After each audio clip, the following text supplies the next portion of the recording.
vo svete Minecraft sú aj iné svety. Svety, ktoré nepoznáme. Svety, ktoré sú odlišné od toho nášho. Jedným z nich je aj svet Aemor.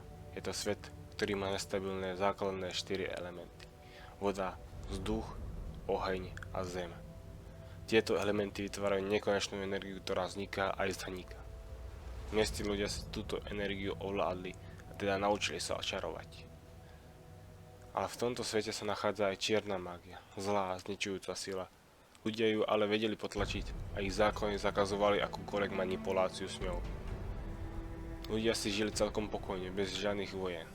Ale miestni mágovia sa rozhodli predstaviť nový objav. Dokázali vytvoriť portál do iného sveta. Avšak si zahrali s väčšou silou, ako si mysleli.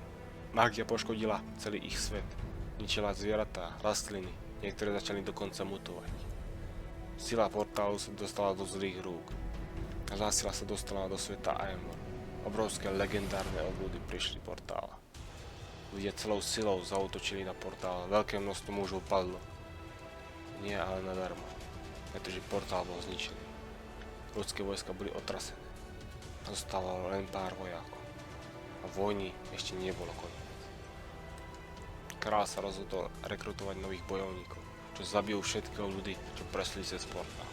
Chce sa k ním pridať aj ty? Neváhaj a pripoj sa na server Endcraft EU, vyber si RPG a spoznaj nový svet, ktorý tu na teba čaká. Zisti, ako bude pokračovať príbeh sveta Aemoru a stan sa legendou. Čakáme to na teba.